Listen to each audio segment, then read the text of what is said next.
Olá, no programa de hoje temos a presença da doutora Aline Eudebs. Vamos falar sobre a violência contra a mulher. Aline, querida, obrigado por você ter vindo. Obrigada eu. Prazer. Queria que você se apresentasse para a gente poder conversar. Olá a todos, meu nome é Aline Eudebs, eu sou advogada há muitos anos, 22 anos de OAB e trabalho hoje especificamente voltada para o direito das mulheres. Primeira pergunta, quais são os tipos de violência contra a mulher? Na Lei Maria da Penha, né, que é a lei que regula a violência contra as mulheres, existem 5 tipos de violência, que é a violência física, que é a mais conhecida, aquela que deixa marcas aparentes, a violência psicológica, que deixa marcas na alma. É verbal essa, mais verbal? É verbal, são as ameaças, são o gaslight, que é aquela coisa de deixar a mulher louca. Temos a violência moral, que essa sim são os xingamentos, a degradação da imagem da mulher perante a sociedade. A violência sexual, que quando a mulher diz não, mesmo ela sendo casada ou vivendo em uma união estável, ela não é obrigada a fazer nada. E aí é um tipo de violência. E a violência patrimonial, que é uma das menos conhecidas, pouco falada e agora começou a estar na moda. Vamos começar por essa. Vamos começar por essa. Violência patrimonial. Eu, de verdade, não conheci. Essa violência patrimonial, ela é muito pouco falada. Hoje, inclusive, ela tem um novo nome, que é traição financeira. Então, como se dá a violência patrimonial? Ela tem várias formas e ela não precisa necessariamente ser de um homem contra uma mulher. Basta ter uma relação de parentesco contra uma mulher. A mulher tem que ser a vítima para se enquadrar na Lei Maria da Penha. Tem que ser sempre uma mulher que seja cis ou trans, né? Então, isso independe, mas tem que ser uma mulher. Como que ela pode acontecer? Quando o homem não deixa a mulher, vamos falar no caso de relações entre casados ou união estável. O homem não deixa a mulher ter acesso às contas, ele dá uma mesada para ela, ele pede para ela parar de trabalhar e depois ele começa a falar para ela, mas você não contribuiu com nada, o patrimônio é todo meu num eventual divórcio, numa eventual dissolução de união estável. Começa a regular as compras que ela faz, começa a utilizar do poder financeiro dele para evitar um divórcio ou uma separação. Uma coisa muito comum, eu tenho muitos casos assim, que a mulher pede o divórcio, o marido vira e fala assim, mas você vai pagar advogado como? Que o dinheiro é meu. E ela tem direito, se for casada em comunhão parcial de bens, a metade do patrimônio. E ele fala que não, porque quem trabalhou foi ele. Mas se ele trabalhou e ele chegou onde ele chegou, é porque tinha uma mulher em casa, né, tomando conta. Mais alguém junto. Exatamente. Então, e tem diversos outros tipos de violência. Por exemplo, não contar que contraiu uma dívida. Isso também é bastante comum. Cuidado aí. Tomar cuidado da empresa. Cuidado, pessoal, que vocês estão fazendo aí. Isso. Essa daí, mano. Contrair uma dívida que não vai ser utilizada em proveito da família, em proveito do casal, e a mulher não teve ciência daquela dívida. Nesses casos... Aí, desculpa que eu sou leigo. Como é que eu posso contrair uma dívida? Por exemplo, na empresa, tudo bem, não vou entrar no mais. Contrair uma dívida, quer dizer, a mulher não saiba. Como é? Os bancos deveriam ter um cuidado maior de pegar a assinatura da mulher, mas muitos bancos pegam, agem corretamente, mas o cara chega com um monte de papel para a esposa e fala, precisa assinar isso aqui, isso aqui, isso aqui, isso aqui. Ela assina. Porque ela confia nele. Eu já fiz isso muitas vezes. Olha... Não, o que eu tenho é feito que ela não souber. Vamos conversar com ela. Porque ele chega e dá um monte de papel. Isso acontece, a mulher também dá um monte de papel pro marido e tal, mas o cara faz isso de má fé. Ele enfia lá a dívida, o contrato de empréstimo, o contrato de mútuo, o que for, no meio dos papéis para serem assinados. E ela assina. Então ela não sabe o que ela tá assinando. E aí, de repente, ela descobre que o marido está devendo R$1 milhão e não tem como pagar, porque ok você fazer um empréstimo de 1 milhão se você tiver como pagar, mas ele não tem, ele quer manter um padrão de vida que não é o padrão que dá para pagar aquela dívida, né? Porque 1 milhão você vai ter que pagar uma prestação aí de muitos mil reais. Então, nesses casos, existe uma previsão na lei, no Código Civil, que quando a outra parte não tem ciência da dívida e não foi utilizado em proveito da família, vai falar, mas usei, eu fui viajar para os Estados Unidos com esse dinheiro, eu levei todo mundo junto. Mas a mulher não sabia que o dinheiro que eles foram para os Estados Unidos era um empréstimo. Os filhos não sabiam. Então isso é violência também. Ela não é obrigada a pagar essa dívida. Só que isso, ninguém tinha a dimensão dessa violência. Ou talvez tivesse e ninguém falava disso, na verdade, antigamente, né? A mulher não tinha voz até muito pouco tempo. Então, isso é uma violência também. Uma compra, que foi um exemplo que a gente ficou sabendo, eu gravei um podcast sobre esse assunto há pouco tempo, e o próprio o produtor que estava lá contou pra gente de um amigo que chegou com uma relíquia, era um relógio maravilhoso, falou pra esposa, nossa, era um negoção, custou R$500. Ela, nossa, que legal, parabéns. Ele só esqueceu de contar que eram 36 parcelas de R$500. Isso é violência também, porque ele tá escondendo. Ele poderia chegar pra ela, olha, eu achei isso aqui, é um relógio de tal tipo, vale isso, e eu consegui parcelar em 36 vezes, você concorda? Ok, e aí tudo bem, né? Então, aí muitas vezes as pessoas brincam, quando a mulher compra alguma coisa e troca a sacolinha da loja, vai lá e compra na Tiffany, coloca numa sacolinha do supermercado, não seria uma violência? Depende. Por que ela faz isso? Porque ela tem o dinheiro dela regulado. Ela tem medo de levar bronca. Exatamente. Antes, quando usava talão de cheque, colocava lá no canhotinho. Ela ia comprar roupa e colocava no canhotinho. O conserto da máquina de lavar, para não falar que era roupa. Porque ele ia falar, mas por que você tá gastando tudo isso com roupa? Você vai fazer o quê com essa roupa? Você vai sair com quem? Por quê? Como se ela não tivesse o direito. No tempo do meu avô, que era tudo... Tava tudo preso. Né? Tava todo mundo preso. Porque era uma geração machista. Sim. Entendi que a mulher ficava em casa e tinha que obedecer e tal. Eu tenho conhecidas hoje, em 2023, que o marido dá mesada. E fala assim, ó, você tem tantos, sei lá, você tem R$1.000. Eu sei que, gente, por favor, R$1.000, eu sei que muitas famílias vivem com isso. Mas você pega um padrão de vida elevado, em que o cara ganha, não sei, 50 mil por mês. O que a mulher vai fazer com R$1.000 por mês? Ela não consegue fazer... Aí quer que ela esteja impecável, com o cabelo arrumado, com a unha feita, com a roupa bonita. Não dá pra fazer isso com R$1.000. Não tem nem condição de não fazer. Tem, né? E aí é violência também, porque ele tá segurando e ele... mas se você precisar de mais, você me pede. Pra que quer que pede?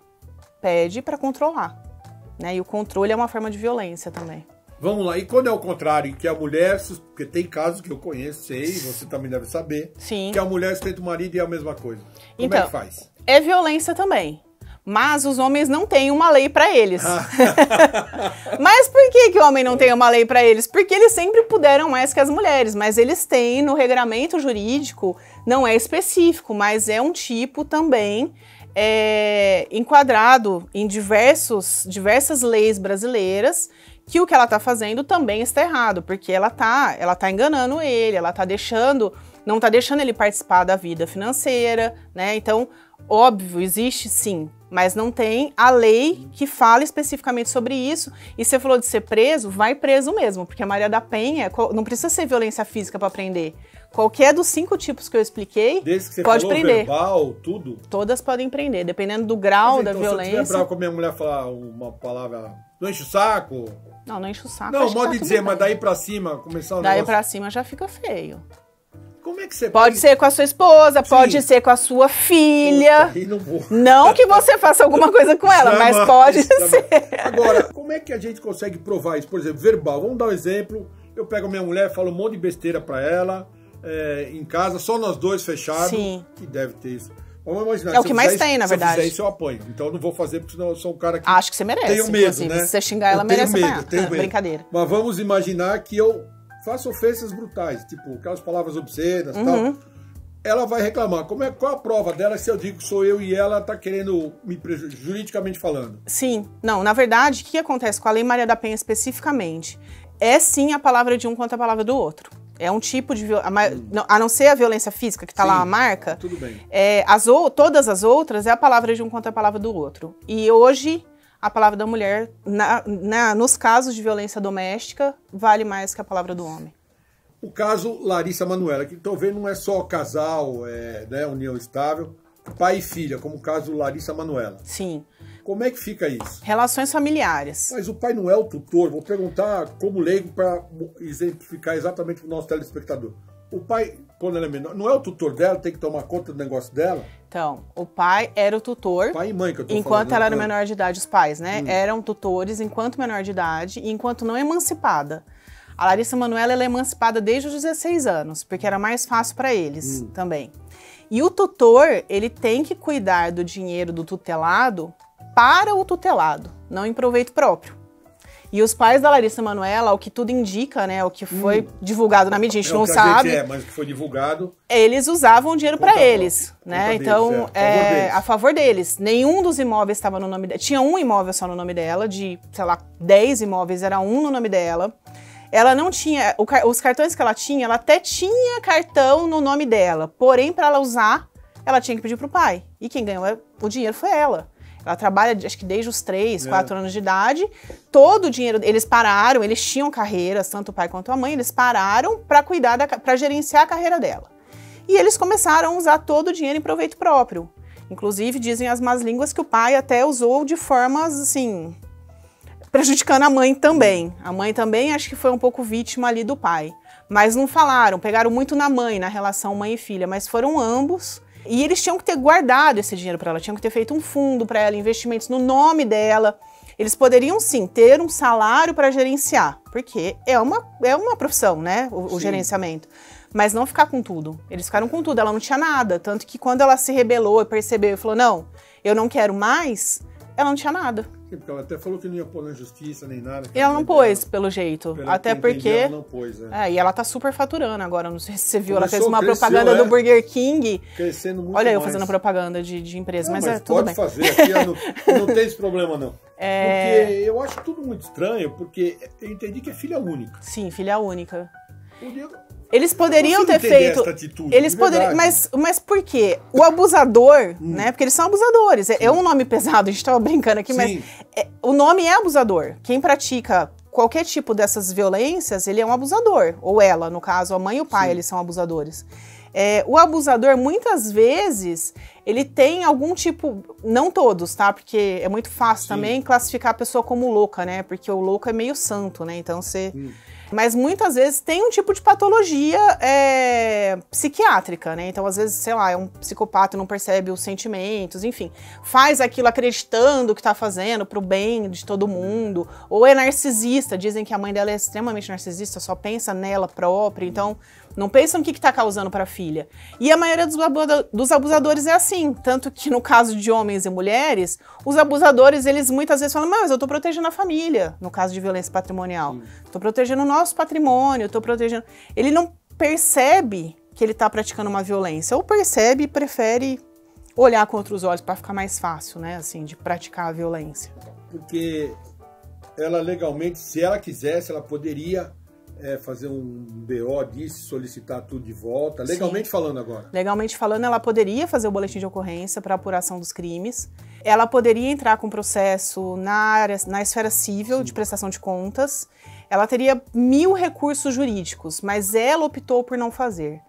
Nos casos em que a vítima opta por tomar uma atitude, ela precisa fazer o boletim de ocorrência, que aí vai ser enquadrado na Maria da Penha, com todo o regramento próprio da Maria da Penha, que tem a prisão, que tem as medidas protetivas de afastamento, de não encontrar mais a pessoa, da pessoa não chegar perto, de tudo. E aí tem as consequências criminais e tem consequências na esfera civil também, que é a prestação de contas, vai ter que demonstrar para onde foi aquele patrimônio, de que forma o patrimônio foi usado, ou de que forma a dívida foi contraída, como a gente falou no começo. Durante muito tempo da vida dela, se mexer no negócio é um problema Exatamente, sério, né? Tanto que para menor tudo você tem que pedir alvará, né? Pedir alvará. Eu sei que é uma das poucas coisas que funcionam, é você mexer com o menor. Porque você tem que proteger. A imagem, inclusive, né, de menores de idade, são protegidas pelo Ministério Público, que é o representante, né? Em todos os casos em que envolve menores, tem a participação do promotor, né, que é o Ministério Público, para proteger a criança. Então, vai usar a imagem, essas mães famosas que põem os filhos para fazer propaganda junto,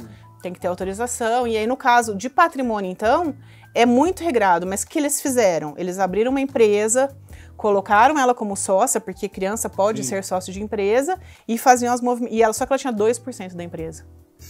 E aí, todas as movimentações eram feitas através da empresa. Então, burlava essa parte judicial de pedir alvará para comprar, vender... se desfazer, se desfizeram da mansão dela em Orlando, que acho que era, sei lá, 10 milhões de dólares, e ela não viu, nem sabia que tinham vendido a mansão dela, ela tava achando que ela podia ir lá pra Disney, que é o lugar que ela gosta. Meu Deus do céu. Você está muito chocado, Tô né? chocado, Eu tô preocupada com você. Não, eu tô bem tranquilo, porque pra mim pode ser o contrário, é mais fácil eu apanhar da minha mulher do que eu brigar com ela. Eu defendo ela, se precisar. Ah, então tá bom. Vamos falar, você falou da patrimonial, que a gente viu que não conhecia. Dessas violências contra a mulher, todas são absurdas. Depois da patrimonial, qual que mais choca, assim, vocês como advogado, que vocês veem? Eu acho que tem a física, tem a moral. Bom, todas as 5 violências são horríveis, né? Acho que não dá muito para qualificar o que é pior que a outra. Mas a moral, ela é perante terceiros. Então, é a imagem dela perante terceiros. Eu acho que dói mais na mulher ser vítima de violência psicológica, porque que é aquela que você perguntou no começo, como é que prova? Que é aquela que é entre os dois só. Então ele vai xingar, ele vai diminuir, ele vai fazer o gaslight, que é deixar a mulher louca. E aí ela começa a se questionar se ela realmente não é louca. Eu tenho muitas clientes que se questionam. Eu acho que depende da cabeça da pessoa, eu acredito que essa pode ser todas são ruins, como você falou, mas que essa...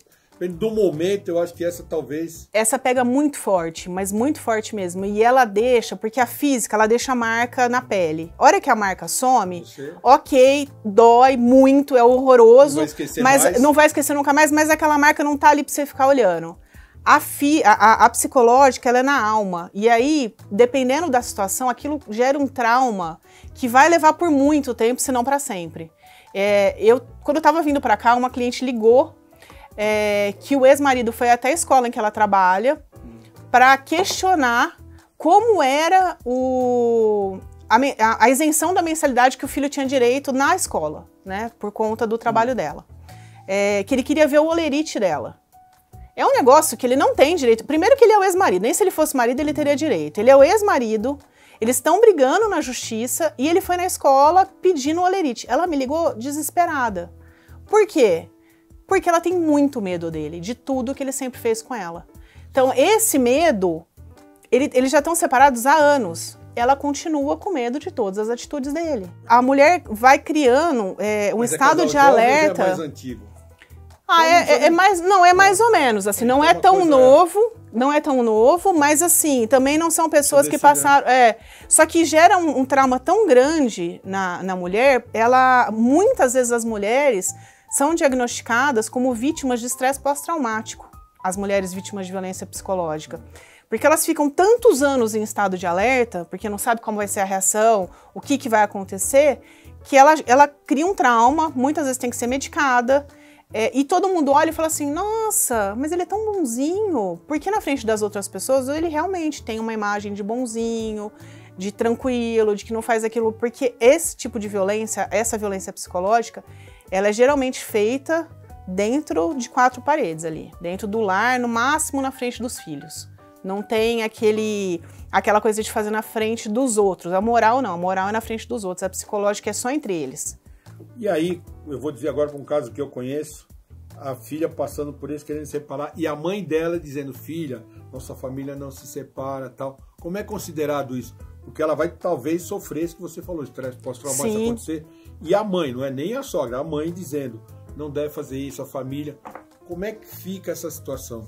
Isso é muito sério, acontece assim, em muito mais casos do que eu gostaria. Nossa, esse daqui é um caso que eu conheço. Eu tenho muitas clientes que eu tenho que conversar com a mãe e falar, sua filha está sendo vítima de violência, você está apoiando, falando que divórcio não é para a família de vocês? Você prefere ter uma filha casada, traumatizada, infeliz, do que ter uma filha divorciada? E acontece muito. Então, uma coisa que eu sempre falo, que em divórcios ou dissolução de união estável, a mulher, né, que vai se separar, eu acho que até o homem tem que, além de ter um profissional do direito, fazer acompanhamento com um profissional de saúde mental. Porque daí essa mulher, do seu exemplo, vai estar abastecida psicologicamente, vai estar forte para chegar para a mãe e falar, mãe, eu não tô nem aí que se na nossa família não tem divorciada, e eu não vou continuar no relacionamento desse. Eu tenho uma cliente que a mãe, durante 1 ano depois do divórcio, a mãe continuava falando, eu não me conformo que você divorciou. Só hoje a mãe vê, e aí hoje a mãe não pode nem ver o ex-marido também. Se a mãe pegar o ex... É uma forma de violência. que pode ser enquadrada também, porque a mãe pode praticar violência contra a filha. Essa é a minha dúvida. Sim. Então, por exemplo, a mãe... A mãe está praticando violência psicológica contra a filha também. E ela pode ser enquadrada nesse mesmo também. Processo contra a violência? Sim. Então, Aline, de tudo isso que a gente conversou, as pessoas que estão assistindo nosso programa que querem denunciar, quais são os canais, o que devem fazer e o seu conselho final para quem está assistindo isso daqui? Bom, vamos lá. Primeira coisa, e a mais importante, esquecer aquela história de que em briga de marido e mulher ninguém mete a colher. Isso é coisa de vó, coisa super de vó. Porque as pessoas têm isso. Se você souber que alguém é vítima de violência, você não precisa ser a vítima. Se você tiver conhecimento de alguém que está sendo vítima de violência, denuncie também. E se você for a vítima, não tenha medo de denunciar. Os canais de denúncia 190, que é a Polícia Militar, e 180, que é um canal exclusivo para denúncias de violência contra a mulher. Qualquer pessoa pode fazer, o 180 ele é anônimo, então você pode, se você souber de um vizinho, de um primo, de alguém, de uma prima, enfim, você pode fazer a denúncia, vai ser anônimo, o anonimato é garantido, no 190 não, mas no 180 sim. Existe hoje também, que é um sinal universal, que é aquela mão da mulher com um X vermelho. Isso, se passar uma mulher por você com um X vermelho, que geralmente é de batom ou uma caneta, aquela mulher é vítima de violência. Chame quem estiver por perto, denuncie e não deixe ela embora com a pessoa que ela tiver, que é o jeito que ela arrumou de denunciar. E a mulher que for vítima, faça o boletim de ocorrência, pode ser feito pela internet, no site da Secretaria de Segurança Pública de qualquer estado. Você entra, tem um canal específico de violência doméstica contra a mulher, faça o boletim de ocorrência, peça medidas restritivas e procure um profissional de direito e um profissional de saúde mental para te acompanhar no processo. Aline, eu amei. Obrigada, eu também. Foi assim, maravilhoso. Espero que vou te convidar de novo. Pode me chamar. Com certeza. Você fala pro meu amigo Francis que você vai vir de novo. Ele perdeu a posição dele. Perdeu a posição dele. O azar é dele. Azar é dele. Mas eu quero te agradecer, querida, de coração. Obrigado. Eu sei que você veio de Ribeirão, veio longe. Vim de Ribeirão até aqui com o maior prazer para falar com você. Quero te dar um presente. Obrigada. Você receba com muito amor e carinho. Muito legal. Minha caneca, sua caneca que eu vou levar embora. Mas foi assim, fantástico. Foi realmente Obrigada. muito, muito, muito bom. Eu acho que esse é que é a finalidade desse programa, é trazer informação, mostrar, e coisas que até a gente não sabia, começou a entender agora. Porque essa da mãe eu levei um susto quando falou que tem vários, e eu não sabia que ela podia ser denunciada. A mãe pode ser denunciada também. Obrigada. Obrigada a Tatiana também, que está nos bastidores, eu quero agradecer. Vamos valorizar a Tatiana. A dona da empresa. Então. A sucessora.